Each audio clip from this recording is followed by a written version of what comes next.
Di sini mungkin di video pertama, jadi kita tidak akan breakdown terlalu dalam. Kita tidak akan menjelaskan terlalu banyak. Tapi intinya pertama, teman-teman harus mencoba melakukan yang namanya pencatatan.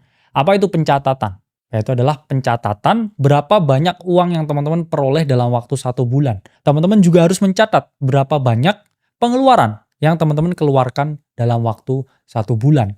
Kalau jumlah dari pengeluaran teman-teman itu jauh lebih besar daripada pendapatan teman-teman, itu artinya apa? Teman-teman boncos. Teman-teman hidup dalam defisit.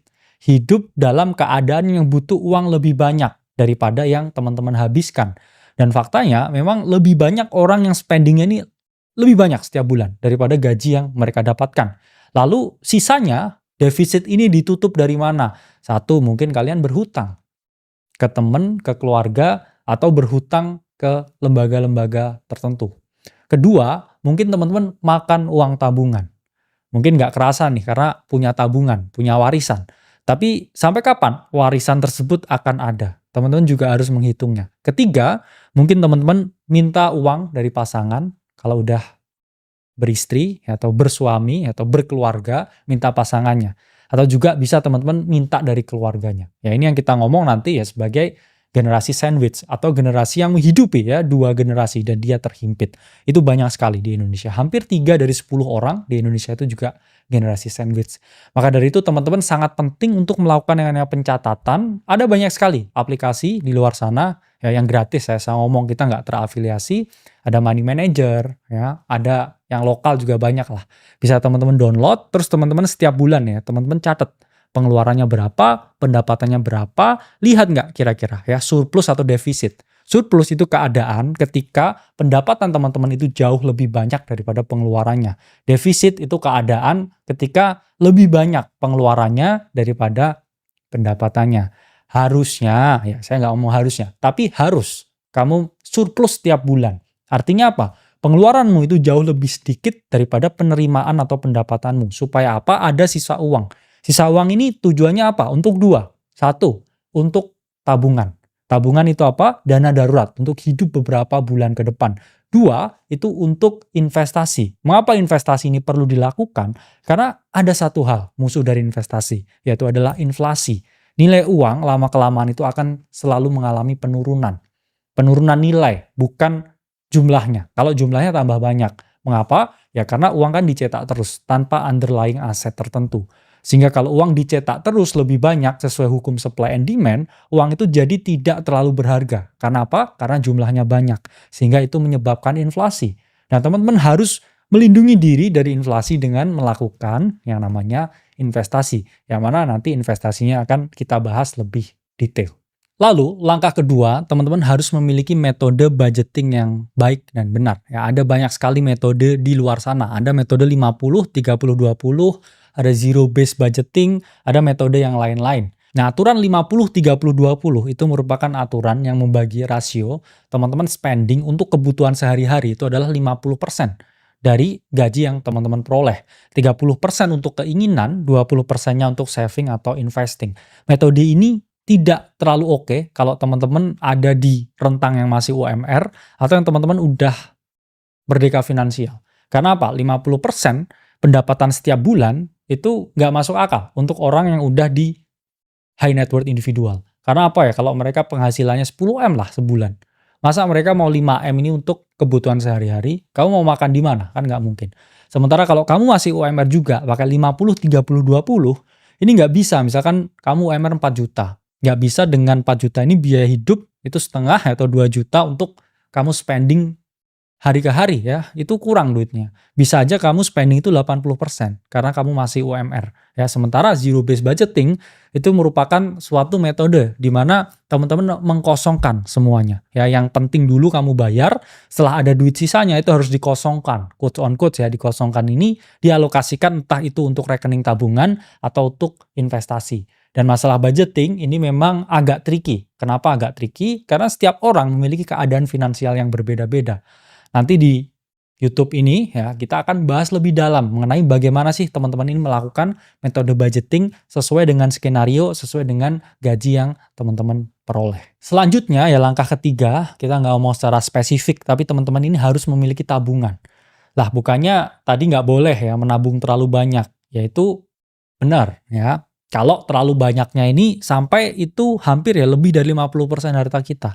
Tapi kalau kita memiliki uang yang kayak saya ngomong ya, uang nongkrong di rekening untuk beberapa bulan ke depan, ya spending atau biaya hidup kita beberapa bulan ke depan itu nggak apa-apa. Karena apa? Karena teman-teman nggak tahu hal-hal yang tidak terduga. COVID-19 itu merupakan keadaan di mana kita sadar pentingnya memiliki uang di rekening. Pentingnya untuk memiliki yang namanya dana darurat. Nah, dana darurat ini bisa teman-teman assign atau teman-teman pilih ya sesuai jumlahnya ya dari teman-teman ini tinggal di mana. Pertama kalau teman-teman ini tinggal di kota besar, saya ngomong dana daruratnya ini harus lebih banyak. At least 6 bulan lah. Mengapa? Karena di kota besar seperti Medan, Jakarta, Surabaya, Bandung, itu satu biaya hidup memang lebih tinggi. Dua, potensi teman-teman kena PHK itu malah jauh lebih gede di kota-kota besar. Karena apa? Di sini kan culture-nya sangat kompetitif. Tiba-tiba ada economic downturn, perusahaan kamu lakukan efisiensi, layoff, kamu bisa kena. Nggak peduli kamu ini pegawai yang baru atau udah senior. Ada chances kamu juga kena kalau ada yang namanya efisiensi. Itulah mengapa ya 6 bulan it's fine ya untuk di kota besar. Tapi kalau teman-teman ini ada di kota kecil, 2-3 bulan aja nggak apa-apa. Mengapa? Satu, ya kalau teman-teman pahami dan juga resapi cari kerja di desa atau di kampung, itu jauh lebih gampang loh sebenarnya daripada di kota gede. Mengapa? Di kota gede itu populasinya lebih banyak, persaingan kamu lebih banyak. Dua, persaingan yang banyak itu menuntut yang namanya kompetensi. Orang-orang ini udah banyak, mereka punya sarjana, sementara kamu hanya lulusan SMA. Jadi kamu harus paham lebih sulit ya mencari pekerjaan di kota besar daripada di kota kecil. Worst case skenario ya kalau di kota kecil kamu nggak bisa dapetin kerjaan, kamu bisa jualan makanan di pinggir jalan juga laku kalau di kota kecil.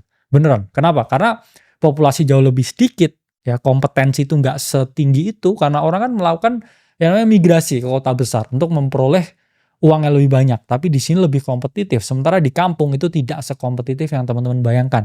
Jadi saya ngomong skenario-nya ya worst case kalau kamu dipecat 2-3 bulan, saya yakin kamu udah bisa mencari pekerjaan dan menutup ya tabungan kamu yang udah habis dimakan ketika kamu tidak memiliki yang namanya pekerjaan. Kemudian ya ini memang sedikit melenceng ya, dari tujuan. Tapi saya ngomong teman-teman ini nggak bisa mengeliminasi yang namanya keinginan. Saya tahu teman-teman ini punya gengsi yang tinggi. Kadang ya memang pengen beli iPhone. Kadang pengen beli mobil ya, pengen beli BMW ya, pengen jalan-jalan ke luar negeri. Apakah itu nggak boleh ya? Karena kan tadi 50-30-20 yaitu ilmunya Elizabeth Warren. Boleh ya 30% untuk spending. Meskipun itu ya sangat sloppy menurut saya. Kenapa? Ya karena kalau kamu mau lebih ekstrim ya kamu bisa ya barbelin ya 50% untuk kebutuhan, 50%-nya untuk saving dan juga investing. That's fine. Tapi ada orang yang bilang ya, karena sering juga ya kita kena kritik karena kita mengajarkan keuangan, orang-orang ini kritik ya. Kalau saya ngikutin cara kamu, saya nggak happy dengan hidup. Terus itu gimana? Ya nggak apa-apa. Kamu tetap bisa happy dengan hidup, kamu tetap bisa memperoleh namanya balance, kamu tetap bisa membeli sesuatu yang kamu inginkan. Dengan cara apa? Kamu memiliki yang namanya 10x rules. Apa itu 10x rules? Jadi 10x rules itu merupakan suatu rules di mana saat kamu pengen banget suatu barang, at least uang di tabungan kamu itu 10 kali lipat dari barang yang kamu inginkan. Kamu misalkan pengen beli iPhone paling baru, harga 20 juta. Setidaknya kamu ini harus memiliki 200 juta di rekening kamu. Atau 200 juta tabungan. Kalau kamu nggak bisa membeli itu 10 kali dari kamu punya duit, kamu maksa.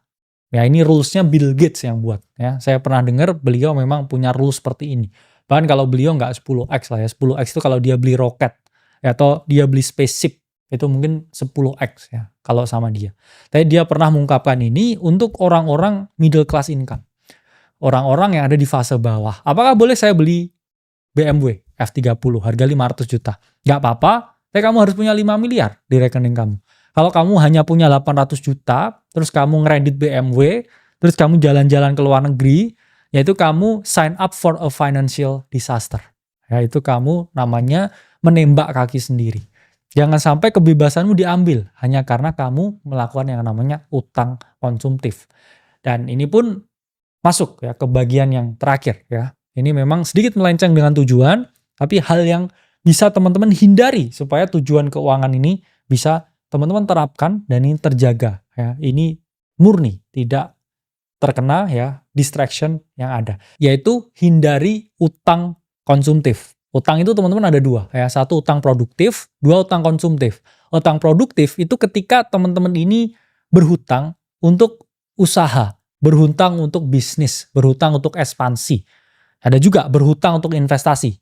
Meskipun saya nggak bolehin ya, utang untuk investasi itu haram hukumnya, karena investasi aja nggak pasti, tapi bunga bank itu pasti ya. Sehingga kalau teman-teman mau berhutang, apakah boleh? Boleh, asalkan jangan utang yang konsumtif. Saya sangat melarang kalau teman-teman, oke saya mau utang, apa? Beli HP, terus nyicil setiap bulan. No, ya.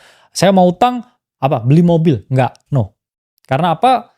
Satisfaction dari teman-teman dapatkan ketika membeli HP baru, membeli laptop baru, membeli mobil baru, itu nggak berasa 4 bulan, teman-teman. Ya, tapi sakitnya ini bisa teman-teman tanggung 4 tahun ke depan. Bahkan lebih, ya. Dan ya, saya ngomong lah ya, mungkin berbagi beberapa nggak sampai 4 bulan ya. 4 hari kamu punya HP baru, itu rasa senang udah hilang, teman-teman. Jangan sampai kamu menanggung 4 bulan penderitaan hanya karena kamu mau senang 4 hari. Kalau kamu punya tabungan 100 juta, kamu butuh ekspansi coffee shopmu, itu nggak apa-apa, asalkan itu 30% aja. Jadi kamu bisa berhutang 30 juta, dari kamu punya uang 100 juta untuk kamu ekspansi coffee shopmu. Kalau kamu merasa ini bisnisnya beresiko, ya tapi in the first place kalau kamu ngerasa itu beresiko kan sama aja dengan investasi. Ya, itulah mengapa ya investasi itu nggak pasti, tapi bunga bank itu pasti. Jadi teman-teman harus berhati-hati dengan yang namanya utang. Terakhir ada yang namanya perlindungan diri. Teman-teman bisa sign up for insurance. Saya memang orang yang abai, ya terus terang. Saya dulu pernah bilang ya di live stream kalau saya ini orang yang tidak memiliki insurance. Tapi ternyata ya turns out to be istri saya ini udah menyiapkan asuransi kesehatan dan juga asuransi jiwa untuk saya. Dan ya saya nggak tahu ternyata selama ini udah ada. Dan kalau teman-teman udah bekerja ya di suatu tempat tertentu, teman-teman pasti udah diproteksi ya oleh yang namanya asuransi kesehatan di tempat teman-teman bekerja. Karena kadang memang nggak kerasa sekarang, tapi ya kalau teman-teman lagi sehat. Tapi nanti kalau teman-teman udah amit-amit nih sakit dan tidak bisa ngapa-ngapain, harus paham ya bahwa biaya pengobatan itu sangat mahal. Biaya pengobatan itu sangat tinggi dan juga inflasi terus ya biaya pengobatan. Itulah mengapa teman-teman penting ya untuk menerapkan yang tidak teman-teman harapkan. Ya, supaya apa? Kalau hal itu amit-amit terjadi, teman-teman punya cover, teman-teman punya backup plan, dan teman-teman akhirnya ya bisa terbebas ya dari jerat ya biaya pengobatan yang sangat mahal. Karena saya punya banyak sekali temen yang akhirnya bangkrut. Karena mereka ini nggak punya asuransi. Karena mereka harus berobat secara rutin dan ya mereka nggak punya uang untuk berobat. Itulah mengapa ya kekayaan itu nggak hanya yang terlihat dari luar, tapi juga yang terlihat dari dalam. Dan harapannya dengan kita menjelaskan banyak hal ya tentang personal finance, teman-teman bisa memperoleh pengetahuan tentang finance yang jauh lebih bagus, sehingga kemerdekaan finansial yang teman-teman harapkan supaya lepas dari hidup yang sial, itu bisa teman-teman dapatkan. Dan ayo kita belajar bersama-sama, ayo kita saling bergandengan tangan untuk meningkatkan keadaan finansial di bangsa ini. Keadaan finansial di Republik ini, keadaan finansial di Indonesia. Saya Kali Masada, sampai berjumpa di video-video Ternak Uang selanjutnya.